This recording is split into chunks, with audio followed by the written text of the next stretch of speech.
Good morning. I'm Whit Johnson in New York, and we're coming on the air in the wake of Super Tuesday because ABC News has learned Republican presidential candidate Nikki Haley is dropping out of the race. She's speaking right now. Let's listen. Was grounded in my love for our country. Just last week, my mother, a first-generation immigrant, got to vote for her daughter for president. Only in America. I am filled with the gratitude for the outpouring of support we've received from all across our great country. But the time has now come to suspend my campaign. I said I wanted Americans to have their voices heard. I have done that. I have no regrets. And although I will no longer be a candidate, I will not stop using my voice for the things I believe in. Our national debt will eventually crush our economy. A smaller federal government is not only necessary for our freedom, it is necessary for our survival. The road to socialism is the road to ruin for America. Our Congress is dysfunctional and only getting worse. It is filled with followers, not leaders. Term limits for Washington politicians are needed now more than ever. Our world is on fire because of America's retreat.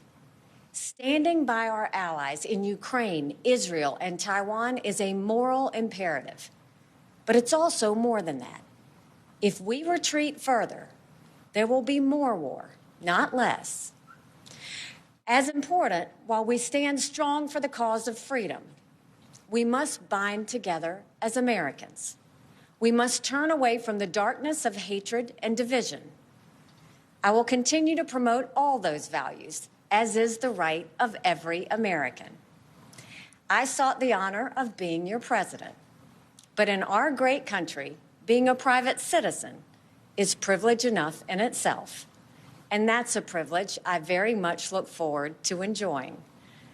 In all likelihood, Donald Trump will be the Republican nominee when our party convention meets in July. I congratulate him and wish him well. I wish anyone well who would be America's president. Our country is too precious to let our differences divide us. I have always been a conservative Republican and always supported the Republican nominee.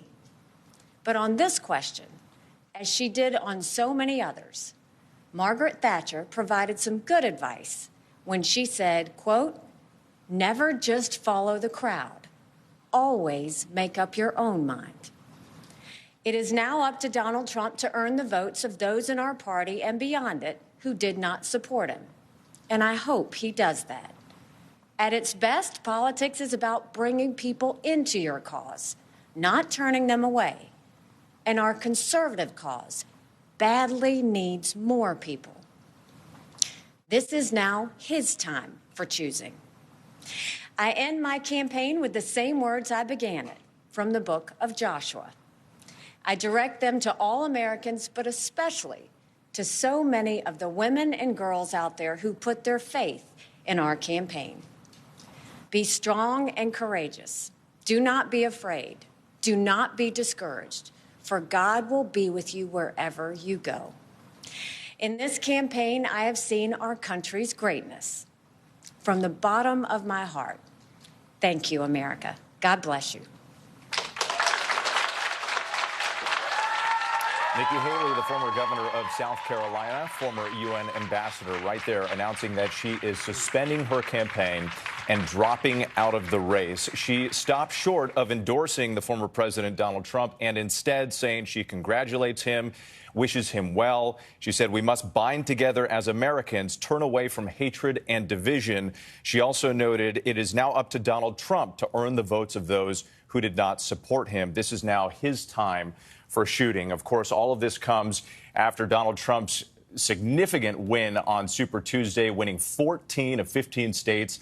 In last night's voting, you can see the map right there. Haley had vowed to stay in the race through at least last night, despite pressure from within her own party to bow out.